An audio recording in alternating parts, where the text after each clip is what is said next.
menaklukkan dunia. Berlarilah tanpa lelah sampai engkau meraihnya. Laskar pelangi takkan terikat waktu. Bebaskan mimpimu di angkasa, warnai bintang di jiwa.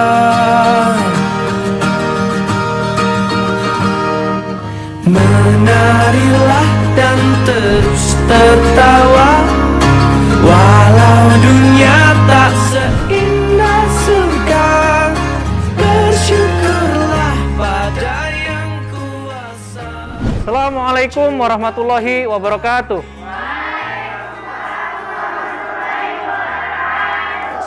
Apa kabar hari ini anak-anak? Baik, alhamdulillah. Seperti biasa, untuk mengawali kegiatan pembelajaran pada hari ini, silakan ketua kelas untuk memimpin berdoa terlebih dahulu. Pelajaran ini marilah kita berdoa menurut agama dan kepercayaan kita masing-masing. Berdoa dimulai. Berdoa selesai. Siapa yang tidak hadir pada pagi hari ini? Semua hadir, alhamdulillahirabbil alamin. Coba dilihat kanan kiri masih ada sampah. Kalau masih ada sampah silakan dipungut, dibuang di tempat sampah. Kemudian rapikan bajunya. Maskernya jangan lupa dipakai. Karena kita harus tetap mematuhi protokol kesehatan. Baik, supaya lebih semangat, mari kita berikan tepuk semangat dulu. Siap?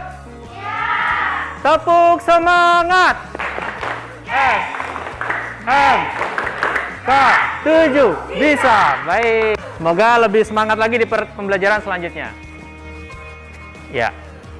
Masih ingat pembelajaran kita kemarin materinya tentang apa? Tentang apa?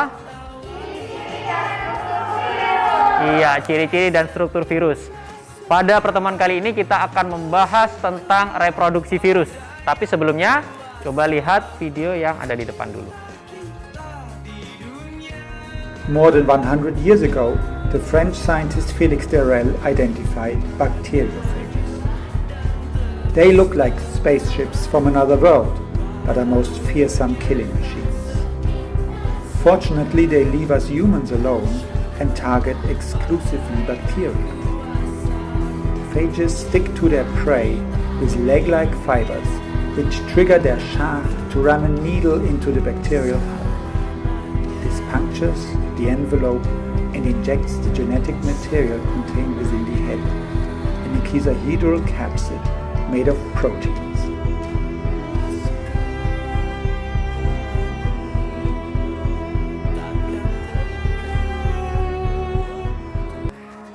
Nah, sudah lihat videonya ya? Apa yang terlintas di benak kalian?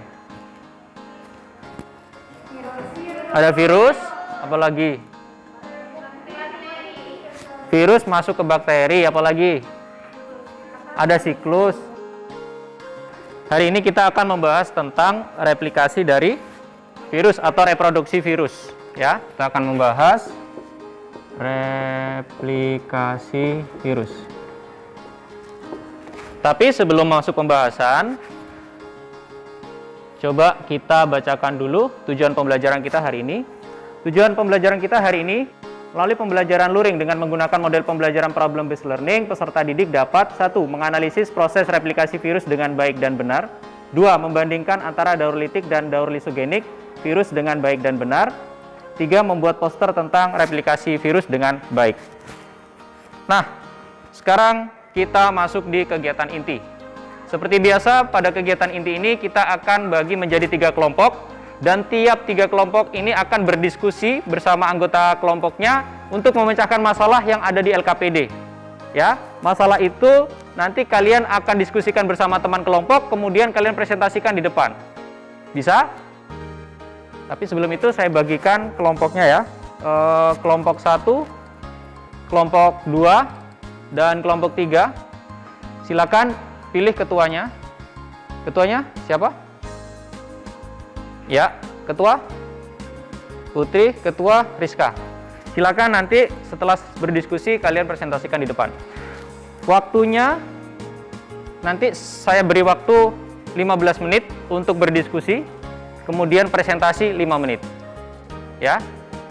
Baik, sebelum itu saya akan bagikan LKPD-nya.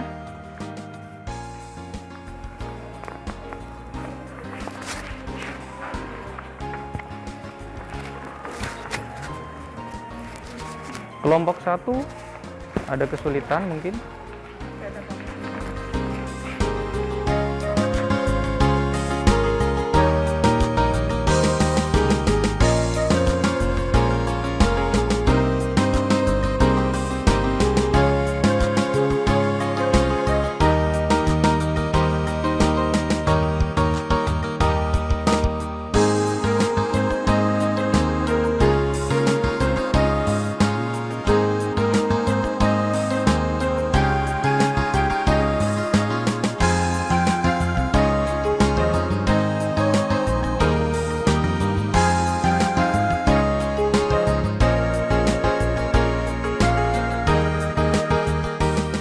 Baik, waktunya habis.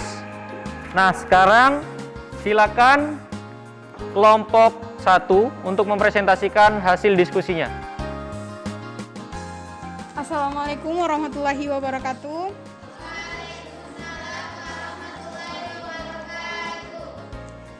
Saya perwakilan dari kelompok 1. Berdirinya saya di sini mempresentasikan hasil diskusi kami tentang analisis flu di Spanyol. Berdasarkan kasus di atas, coba analisislah bagaimana cara virus yang hanya partikel bisa memperbanyak dirinya dalam sel hidup. Oke, virus akan berkembang biak dengan cara memperbanyak diri di dalam sel inang. Untuk berkembang biak, virus akan memerlukan sel hidup. Sel hidup bisa seperti sel manusia, hewan, tumbuhan, atau mikroorganisme. Waalaikumsalam warahmatullahi wabarakatuh. Saya perwakilan dari kelompok 2 ingin bertanya kepada kelompok 1. Mengapa virus dikatakan sebagai parasit obligat? Oke, saya akan menjawab pertanyaan dari kelompok 2. Virus dikatakan sebagai parasit obligat karena virus hanya dapat memproduksi di dalam material hidup dengan menginvasi dan memanfaatkan sel makhluk hidup. Karena virus tidak memiliki perlengkapan seluler untuk memproduksi sendiri. Kita berikan aplaus untuk kelompok 1 yang sudah presentasikan. Silakan kembali ke tempat. Nah, sekarang giliran kelompok 2 untuk mempresentasikan hasil diskusinya. Silakan. Assalamualaikum warahmatullahi wabarakatuh. Baik, saya perwakilan dari kelompok 2 akan mempresentasikan hasil kerja kami. Sebelumnya saya akan memperkenalkan nama saya, yaitu nama saya Fitriana Putri Lestari. Baik, kita langsung saja kepada materinya. Kita akan membahas siklus litik. Siklus litik terbagi menjadi 5 tahap, diantaranya yang pertama ada tahap absorpsi, tahap penetrasi, tahap sintesis, tahap perakitan, dan tahap lisis. Assalamualaikum warahmatullahi wabarakatuh. Saya dari kelompok 3 ingin bertanya kepada kelompok 2. Pertanyaannya yaitu apa yang membedakan antara daur litik dan daur lisogenik? Jadi perbedaannya yaitu DNA virus tidak akan terintegrasi dengan daur litik, sedangkan daur lisogenik akan mengintegrasi DNA virus ke dalam DNA inangnya. Kita berikan aplaus untuk kelompok 2 yang sudah menjawab. Silakan kembali. Pada siklus lisogenik terdapat 6 tahapan, yaitu terjadi penggabungan antara DNA bakteri dan DNA virus. Assalamualaikum warahmatullahi wabarakatuh.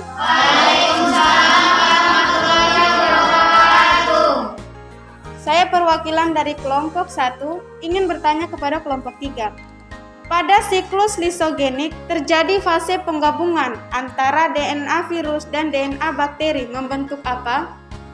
Jawabannya yaitu penggabungan DNA virus dan DNA bakteri membentuk profag. Jadi pada tahap ini mulai terjadi proses absorpsi namanya, proses penempelan virus pada dinding tubuh bakteri. Selanjutnya, tahap selanjutnya adalah tahap penetrasi atau tahap penyuntikan DNA atau RNA, asam nukleat dari virus ke dalam tubuh bakteri. Yang disampaikan oleh kelompok 2 tadi ya. Ketua kelompok silakan kumpulkan LKPD-nya di depan. Ya, silakan kelompok 1, kelompok 2, dan kelompok 3. Baik, untuk selanjutnya, mari kita simpulkan bersama kegiatan pembelajaran pada hari ini. Siapa yang bisa menyimpulkan? Silakan. Silakan. Apa tadi kesimpulannya?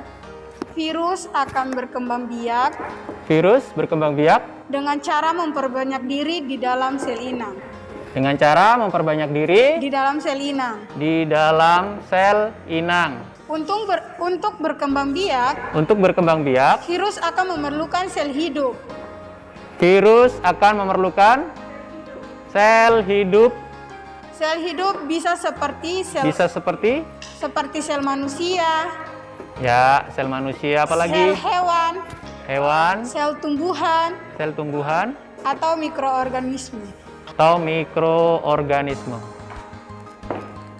Baik, selanjutnya apa lagi yang bisa disimpulkan? Kelompok 2 silakan. Simpulkan bahwa siklus litik terbagi menjadi 4 tahap. Ya, siklus litik ada 4 tahap, 5 tahap ya. Apa saja tadi? 5 tahap yaitu ada tahap absorpsi, Absorpsi atau penempelan. 2, kemudian ada tahap penetrasi, tahap penetrasi. yang ketiga ada tahap sintesis atau eklifase, Tahap eklifase atau sintesis. kemudian yang keempat ada tahap pematangan atau tahap perakitan, Perakitan. yang kelima ada tahap lisis. Tahap lisis atau pecahnya sel inang. Baik, selanjutnya apa lagi tadi kesimpulannya untuk siklus lisogenik? Silakan. Pada siklus lisogenik itu ada 6 tahapan. Ya, 6 tahap. Yang pertama itu absorpsi, Absorpsi, yang kedua injeksi, injeksi, yang ketiga penggabungan, tahap penggabungan, kemudian yang keempat sintetis, sintetis, yang kelima perakitan, perakitan, yang keenam litik. 6 litik. Nah, seperti biasa, kita akan adakan post test untuk melihat sejauh mana penguasaan materi kalian di pertemuan kali ini. Kesan-kesan hari ini, pembelajaran kita hari ini, bagaimana? Ada yang menyenangkan, seru, asik, apalagi? Ya, semoga di pertemuan ke depan, minggu depan, akan lebih bersemangat lagi, diskusinya lebih aktif. Nah, untuk hari ini, saya nobatkan kelompok terbaik jatuh pada kelompok 2. Kita berikan aplaus untuk kelompok 2. Kelompok 1 dan kelompok 3 sudah bagus, tapi dalam mengerjakan LKPD harus tersusun secara berurutan, ya, harus secara sistematis. Semoga di pertemuan selanjutnya akan lebih baik, ya. Baik, untuk kegiatan selanjutnya yaitu minggu depan kita akan mempelajari tentang peranan virus dalam kehidupan manusia. Ya, tolong dipelajari di rumah, baca buku, silakan lihat YouTube, baca jurnal, baca artikel, semuanya. Perbanyak literasi supaya di pertemuan selanjutnya ada gambaran tentang bagaimana peranan virus dalam kehidupan manusia. Baik, terima kasih. Untuk mengakhiri pelajaran, seperti biasa, silakan ketua kelas untuk memimpin berdoa terlebih dahulu.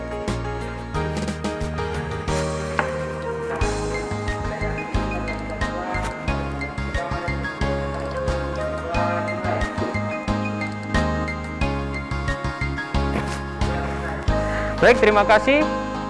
Kurang lebihnya mohon maaf. Saya akhiri. Wassalamualaikum warahmatullahi wabarakatuh.